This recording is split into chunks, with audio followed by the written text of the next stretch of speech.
Let's begin. It is because redemption is close at hand, the Lord speaks these words. Here they are. Open wide your doors, O perverted nation. Let fire devour your cedars.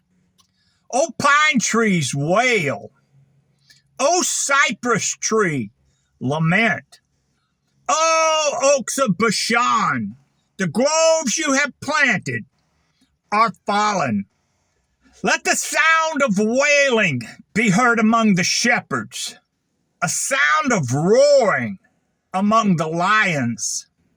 For the neighing of the Jordan languishes. Tend to the sheep of the slaughter, says the Lord. Feed the flock of the slaughter, whose buyers slay them and hold themselves to be innocent. And the ones selling them say, Blessed be the Lord, for we are enriched.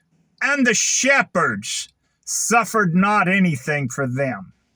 To those inhabiting the land, the Lord shall deliver you up in the hand of your neighbor, and into the hand of his king.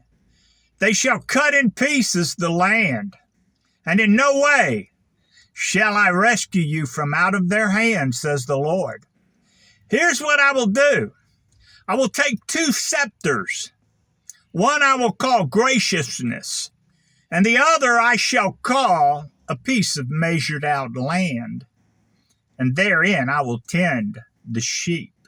But I shall take graciousness and break my covenant, which I made with those people. The scepter shall be broken in one day. For you are cursed, even the whole nation, says the Lord. That which you fabricate and build, I will flatten it out with calamities, says the Lord. Your sycamores shall be cut down. Will you indeed put cedars in their place, says the Lord? That which is to die, let die, and the falling let fall, and the rest of them, let them eat the flesh of one another, says the Lord of hosts. The mouth of the Lord has spoken.